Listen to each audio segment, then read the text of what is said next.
أعوذ بالله السميع العليم من الشيطان اللعين الرجيم. بسم الله الرحمن الرحيم. الحمد لله على ما أنعم وله الشكر على ما ألهم والثناء بما قدم من عموم نعم ابتدأها وسبوغ آلاء أسداها وتمام منن ولاها. جمع عن الإحصاء عددها ونأى عن الجزاء أمدها وتفاوت عن الإدراك أبدها. والصلاة والسلام على سيد الأنام سيدنا ونبينا ومولانا أبي القاسم محمد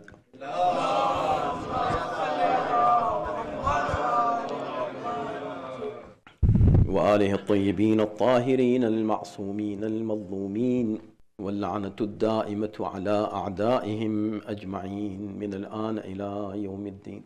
أما بعد، فقد قال الله في كتابه الكريم: بسم الله الرحمن الرحيم. قل لا أسألكم عليه أجرا إلا المودة في القربى. صلوات.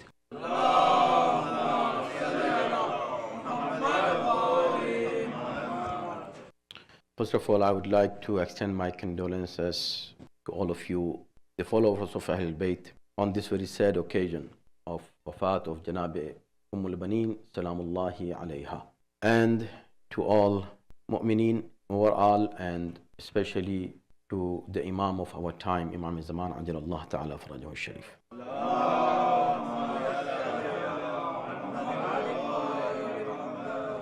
This great lady, Janab-e-Ummul Banīn, is a symbol of Iman and strong faith. She was not from the family of Rasulullah.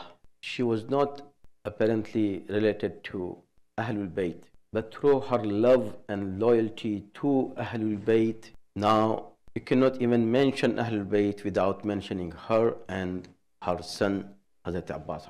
I recited an ayah from Quran. All of you, I'm confident you should know it by heart, because this is the foundation of our religion. قُلْ لَا أَسْأَلُكُمْ عَلَيْهِ أَجْرًا. This is ayat from Quran. Allah is addressing His Prophet, telling him that tell the Ummah, tell the Muslims, that I'm not asking you anything in return to whatever I have delivered from Allah subhanahu wa ta'ala to you, His message, and whatever I did for you, for Ummah. I don't want any return from you, no compensation, except one thing. It means I'm asking something.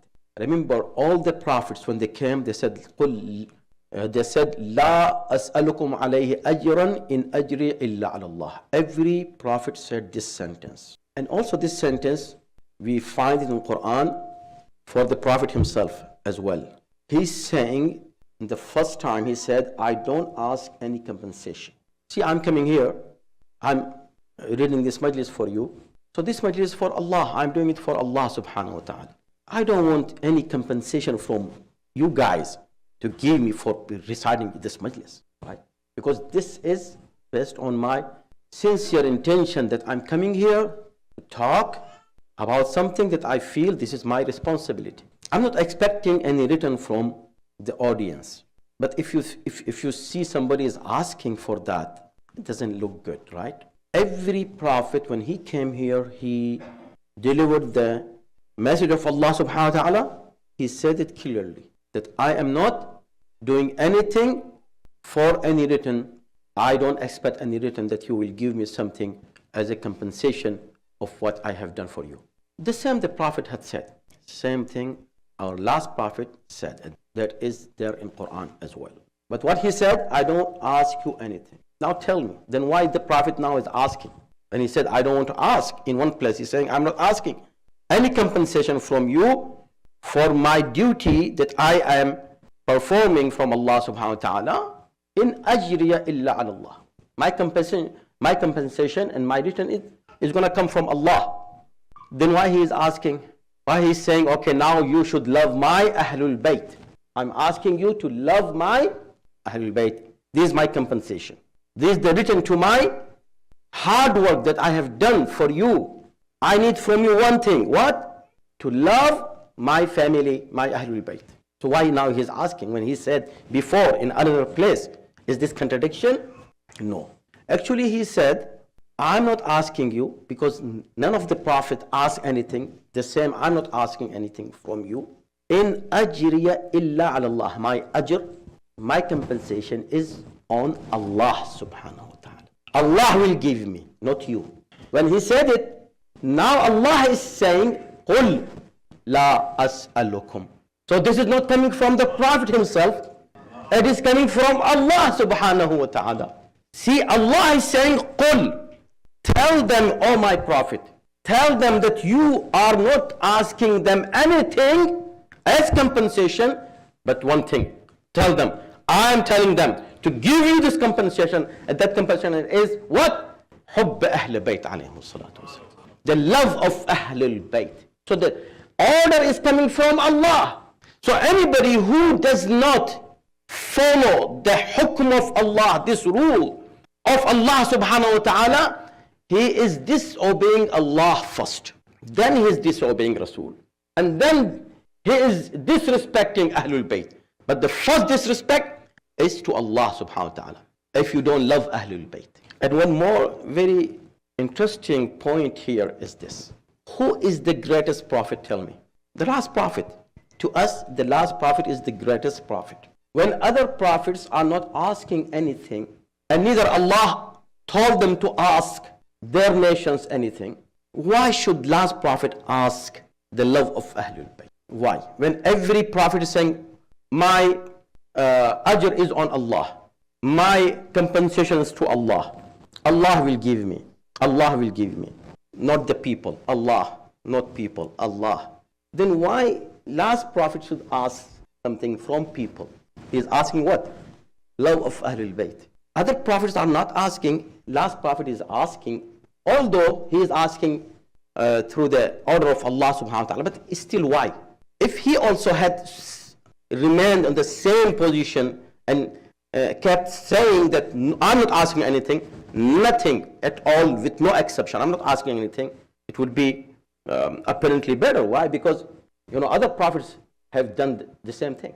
But why he is asking? So see, remember, when every prophet said, we don't want any return from you, don't give us any compensation for our work, Allah will give us. Allah said, okay, I will give you.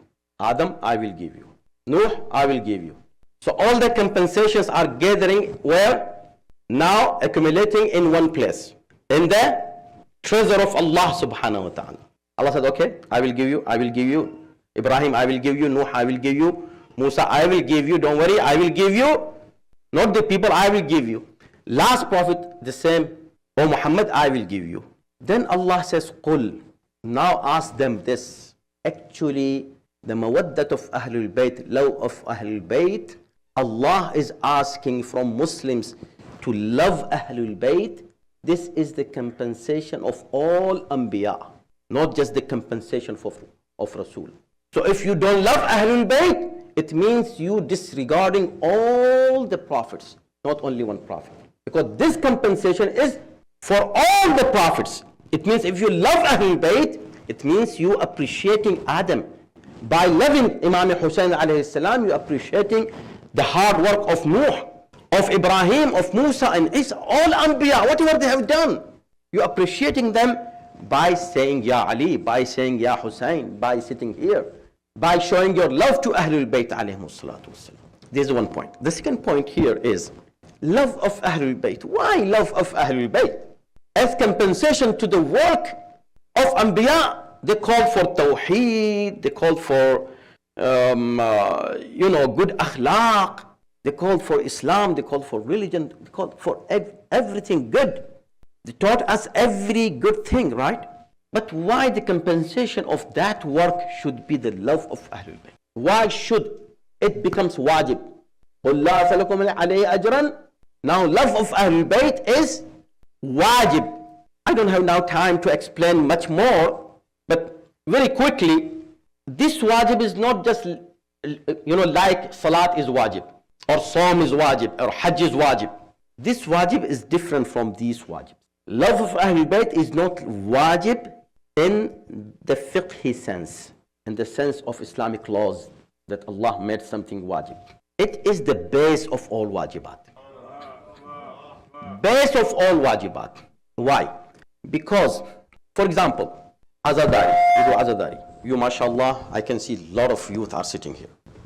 As Islamic laws, according to fiqh, it is not wajib for you to come here tonight. Anyone who didn't come here, he did not do any haram according to fiqh. If you don't pray tonight, if you did not offer your salat at Maghrib and Isha and you don't offer it and you go and sleep, it is haram. But if you don't come for majlis tonight, it is not haram. But you have no idea that if you don't come, if you don't sit and if you don't do azadari, what you have lost. More than that. But it's not haram. It's not wajib. Why not wajib? Because this is the base of Islamic jurisprudence, the principles of Islamic laws, that any Islamic law, when it becomes a law, it has a flexibility that gives you a flexible situation according to your own circumstances. It changes. Secondary ordinance, third ordinance. If you cannot offer salat while standing, you should sit and offer your salat. When you are musafir, when you're doing safar, traveling, it becomes qasr. Don't offer 4 rakat. You should do 2 rakat. Cut into 2, into half. When you are, in Ramadan, you are traveling, you should not have fasting. Because in traveling, the fasting will be saqit on you. Don't fast. If you don't have money, you should not go for Hajj. See? If you don't have this, you should not do this. So anything which is wajib, this wajib, when it is shar'an wajib, and according to fiqh wajib, there are certain circumstances when it either becomes less than what you do usually, or it is waived for you, or you don't do it, and that's a situation. Do it in another situation. When you're traveling, don't fast. When you come back home, then you can fast and redo what you have missed. So this is in wajibat. But this azadari, it doesn't have such kind of flexibilities for you, or this kind of secondary ordinance. No. It is wajib in the sense of love, not in the sense of Islamic laws. It is necessary, you do it, whether you are at home, whether you are traveling, whether you are healthy, whether you are in the hospital, whether you are a child, you are baligh, you are not baligh. In every situation you have to do it. This thing which you, every situation you have to do it, it is not wajib, it is more than wajib. You understand? It is more than wajib. Again, the fourth point. If it is more than wajib, then why? Why should love of Ahlul Bayt and this azadari that we express our love to Ahlul Bayt, why should it be more than wajib? Why? Why love of Ahlul Bayt should be ajr risalat? It should be compensation for the risalat of Rasulullah. Because without love of Ahlul Bayt, you will not be able to pray the way Allah wants you to pray. Without the love of Ahlul Bayt, you cannot fast the way Allah wants you to fast. Without the love of Ahlul Bayt, you cannot even follow the Prophet the way you should follow him. You cannot love Allah the way you should love Allah. You cannot even understand who is Allah.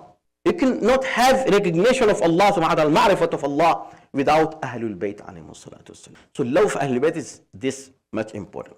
Let's come quickly to this night where we are sitting and talking about a great lady who actually, she was the one who showed us that how a mu'min or a mu'mina should love Ahlul Bayt and to what extent we should love Ahlul Bayt.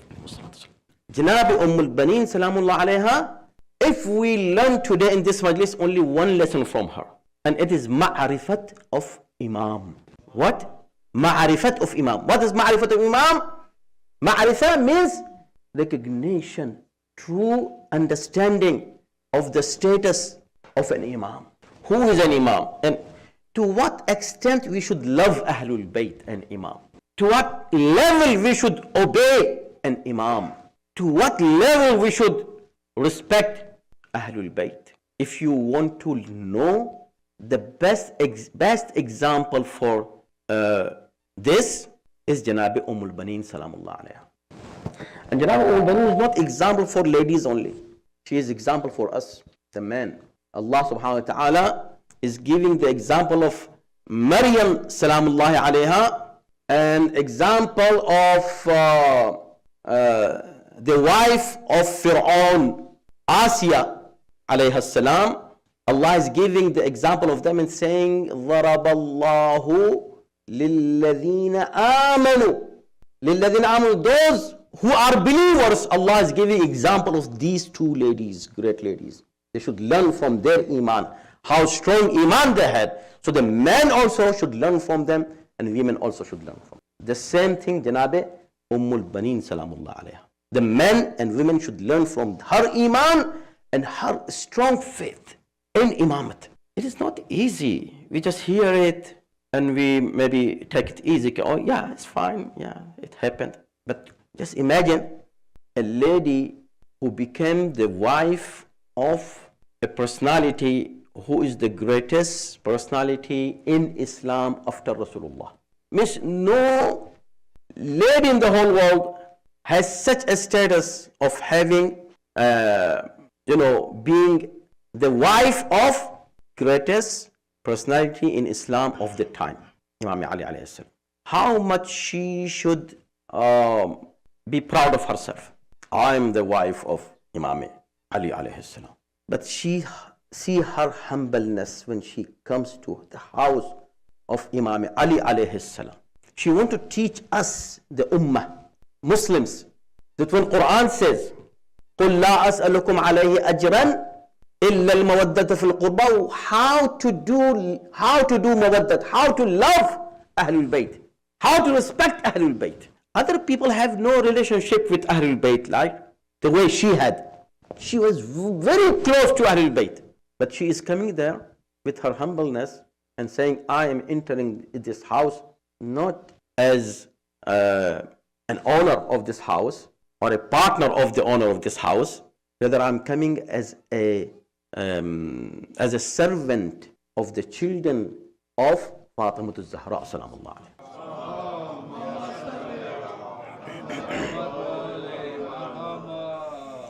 And remember, she also was from very high profile family background.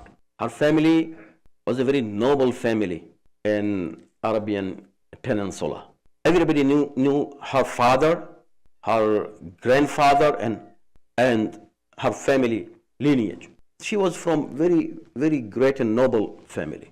So she had every reason to be proud of herself. But when she comes to Ahlul Bayt alayhimus salam, she said, since I'm a Shia, I'm a mu'mina, I believe in imamat, then I want to show the world and the mu'mineen who will come after me that how much you should really love Ahlul Bayt alayhimus salam. What does love of Ahlul Bayt mean? So she comes in this house with this humbleness. She never being proud, not only her. See, now she is raising the children.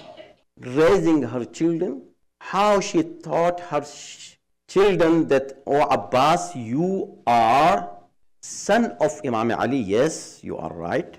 You are his son, son of the same father, father of Imam Husayn. Right? Imam Husayn's father and Abbas' father are the same. But Ummul Banīn is teaching them that you are, although you are the son of Ali ibn Abi Talib, but remember, you are not son of Fatimah al-Zahra. See the level of ihtiram and respect she is teaching her children. This is totally unusual. If you see it in, any situation, you put anyone in this situation, you see, can someone really be such loyal to Ahlul Bayt? Her own children?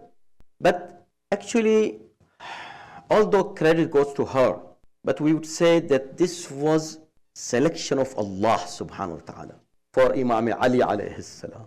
It was a selection of Allah for what, for what? For for something that Imam Ali alayhi salam wished, and his wish was what?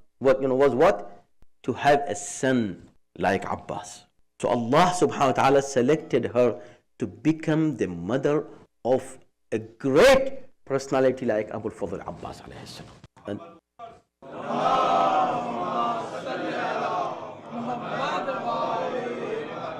And of course, this is an honor that no one in the whole world can get it, except when Allah subhanahu wa ta'ala has that special selection.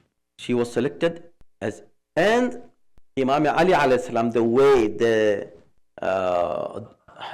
that he actually announced this selection.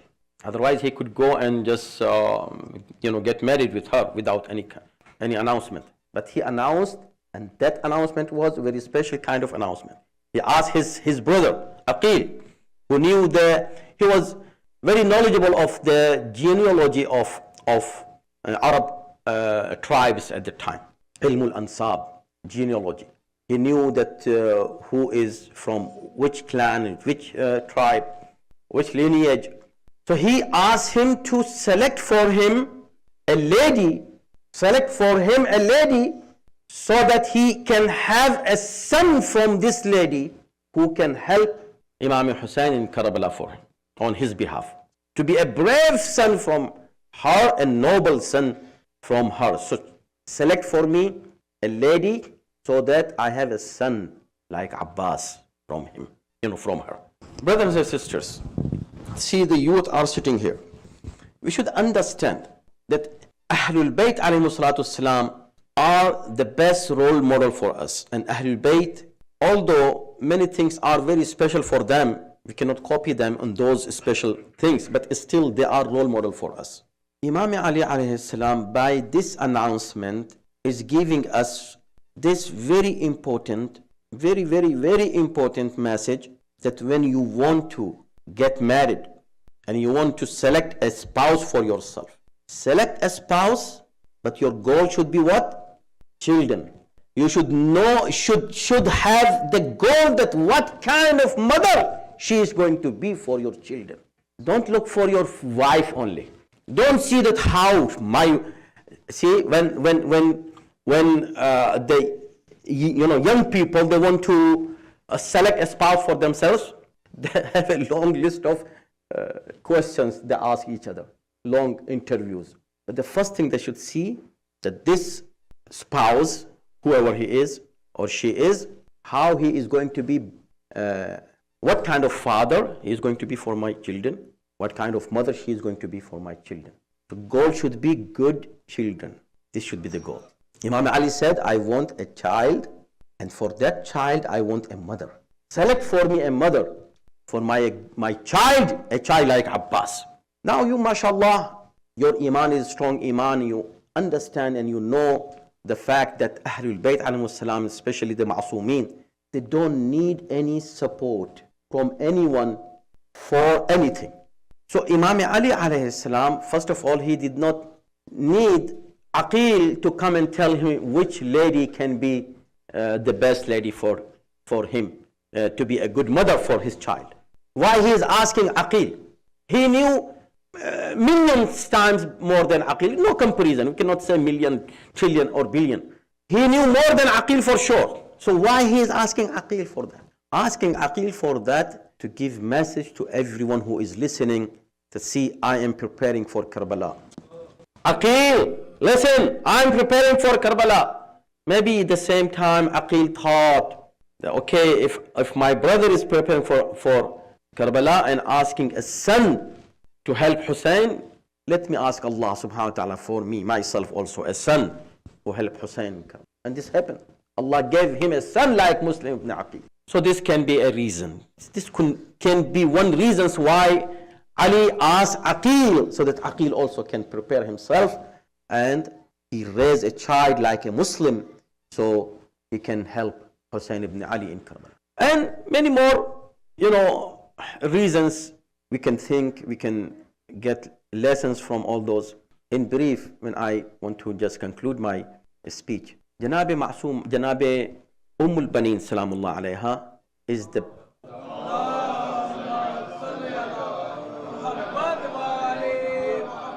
we should keep her as an example. Nobody can say that she was okay from Ahlul Bayt. How can we be like Janab-e-Zainab? How can we be like Janab-e,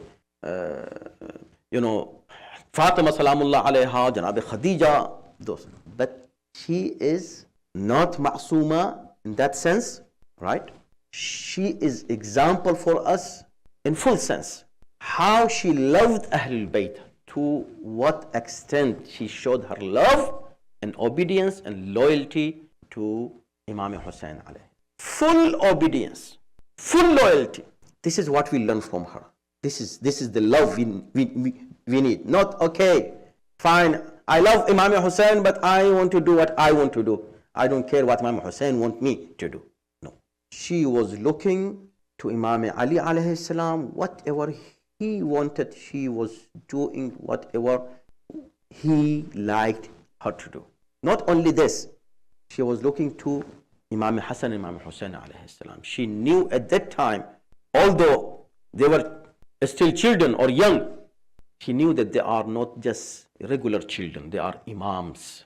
And she taught Imam, Abbas alayhi salam, and 3 more children. She had 4 children, 4 sons. She was called Ummul Banīn for that reason.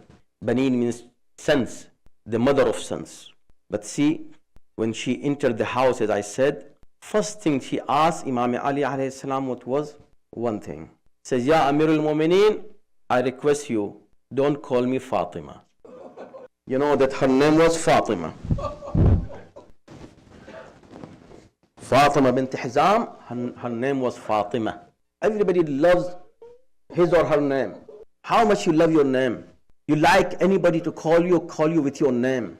But she is saying, Ya Ali, don't call me with my name. Don't call me Fatima. Ali said, why Fatima? Why should I not call you with your name? He said, because when you call me Fatima, I see the children of Fatima al-Zahra, salamullah alayha. They start looking around. I feel they are missing their mother. I don't want them to come in this situation that they miss their mother when you call me Fatima. Just call me with some other name. Imam Ali said, okay, from now I will call you Ummul Banīn. I will call you Ummul Banīn, the mother of sons. She accepted this name and this title of Ummul Banīn. But one day she started saying to the people, why you call me Ummul Banīn? Where are those Baneen? Where are those sons? I don't have any son anymore. This is Ummul Banīn, brothers and sisters. Ummul Banīn, a great lady. See, a mother who has 4 sons, and each son is so great and noble and so special that if she had only 1 son, it was enough for her to be proud of that son. When Bashir ibn Jazlam comes to Medina, he announces, Ya Ahla Yathrab la maqama lakum biha. O Ahla Yathrab, there is no place for you to stay in this Yathrab. Why? Because Qutil al-Husayn. Husayn is being killed. When this announcement was made in Medina, all the people of Medina got together and started asking him, what happened? What news you are bringing for us? Qutil al-Husayn fa'admu'i midra. People were behind him and he was walking and telling people that those people who want to meet Imam Sajjad and those captives who have been released from Sham, they are out in the outer area of Medina, go and meet them. Imam Sajjad is there. They are coming. He was coming holding the flag of Abbas alayhi salam in his hand. Flag of Abul Fadl Abbas was in his hand. When he comes to the Mahalla of Bani Hashim, when he comes to Mahalla Bani Hashim, suddenly what he sees? He saw that a child comes from a house and holds him and says, Oh Sheikh, where did you get this flag, this alam? He said, this alam is given to me by my Mawla. He said, no, it's not possible that Mawla give you this alam. Bashir says, I did not understand why this child is asking me this question, that where did you get this alam? Ye alam tumhare paas kahan se aaya? My Mawla has given me this alam. No, it's not possible that Mawla can give you this alam. He said, yes, Mawla gave me. Bashir said, because Mawla, Imam Sajjad had given me this alam. But the child says, no, this alam belongs to my father. How this comes in your hands? How you get this alam? He said, okay, stay here. I don't understand what you're saying. Stay here. Let me go back and come to you. I'm going to come back quickly. He goes. When he comes back, he's coming with a lady, an old lady with him, coming. And she asks, oh Sheikh, what news you have today for us? اے شیخ کیا خبر لے کر آیا؟ بس جب be be نے یہ کہا نا کہ کیا خبر لے کر آیا ہے، تو ایک مرتبہ بشیر آواز دیتا ہے کہ میں خبر لے کر آیا ہوں، قتل الحسین، حسین قتل کر دیے گئے۔ بس یہ سننا تھا کہ بی بی کہتی ہیں بشیر پھر سے کہو کیا کہا تم نے؟ کہا حسین قتل کر دیے گئے۔ نہیں، حسین قتل کر دیے گئے؟ یہ خبر صحیح ہے کہ حسین قتل کر دیے گئے؟ کہا حسین قتل کر دیے گئے۔ بس یہ سننا تھا کہ ایک مرتبہ بی بی نجف کی طرف رخ کر کے کہتی ہیں، یا علی، یہ میں کیا خبر سن رہی ہوں؟ اگر عباس کے ہوتے ہوئے حسین قتل کر دیے گئے ہوں گے تو میں عباس کو دودھ نہیں بخشوں گی۔ بس یہ سننا تھا کہ بشیر لرزنے لگے، لرز کے کہیں بی بی یہ مت کہیے، عباس کے ہوتے ہوئے کسی کی مجال نہ ہوئی کہ حسین کی طرف نظر اٹھا کے بھی دیکھتا۔ اے بی بی، عباس شہید ہوئے تب حسین مارے گئے۔ یہ سن کر میں سمجھ گیا کہ یہ بی بی عباس کی ماں بول رہی ہے۔ میں نے کہا، اے بی بی، آپ کو مبارک ہو، آپ کے بیٹے کے ہوتے ہوئے کسی کی مجال نہ تھی۔ یہ سننا تھا کہ ایک مرتبہ بھی کہتی ہے، چلو مجھے خوشی ہوئی کہ پہلے میرا عباس مارا گیا پھر حسین، لیکن یہ تو بتاؤ عباس کو مارا کیسے؟ اس لیے کہ عباس تو ایک لشکر پر بھی بھاری تھا، کس کی مجال جو عباس کو مارتا؟ کہا کسی نے آ کر گرز مارا تھا عباس کے سر پر۔ کہا، اے شیخ، میں ہر بات قبول کر سکتی ہوں، اسے نہیں مان سکتی کہ کوئی قریب آ کر عباس کے سر پہ گرز مار دے۔ گرز مارنے کے لیے کسی کو قریب آنا پڑتا ہے، کیا عباس گرز کو ہاتھ سے روک نہیں سکتا تھا؟